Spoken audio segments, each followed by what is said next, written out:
एक बात मैं आपको बताऊं, मुझे एक सवाल का जवाब मीडिया नहीं दे सका। हमारा जो केयर टेकर प्राइम मिनिस्टर था उसका नाम क्या था? कौन से वाला? कई आए हैं। अभी जो गया है। अच्छा, जो अभी गए हैं।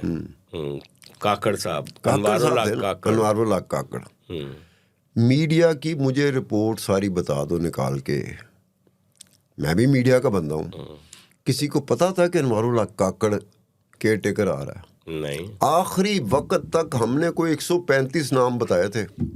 आखिरी वक्त तक हमने 135 नाम बताए थे, ओ आ रहा है, ओ आ रहा है, ओ आ रहा है। इस्टेब्लिशमेंट को पता था कि किसको लेके आ रही। मैं और रऊफ क्लासा कोसार मार्केट बैठे हुए थे, F6 इस्लामाबाद। हम कॉफ़ी पी रहे थे। हम दोनों ने कोई बातें करनी थी, मैंने और रऊफ क्लासरा ने। इतनी देर में एक बंदा आया और आते ही वो बैठ गया। उन्हें क्या, आपको अगर गवारा ना हो तो मैं भी बैठ जाऊँ। मैं ही बैठ जाता हूँ, मैं भी आपके साथ कॉफ़ी पीता हूँ। रऊफ क्लासरा ने कहा नहीं, मेरा सत्तार खान के साथ बड़े अरसे बाद मुलाकात हुई, आप कहीं और जाएं। वो बंदा कौन था? अनवारुल हक काकड़ था।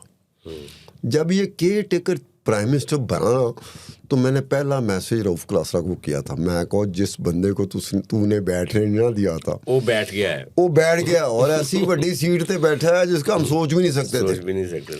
हमें नहीं पता कि स्कीम ऑफ थिंग्स में, एस्टेब्लिशमेंट की, फौज की स्कीम ऑफ थिंग्स में क्या क्या चीज़ें हैं।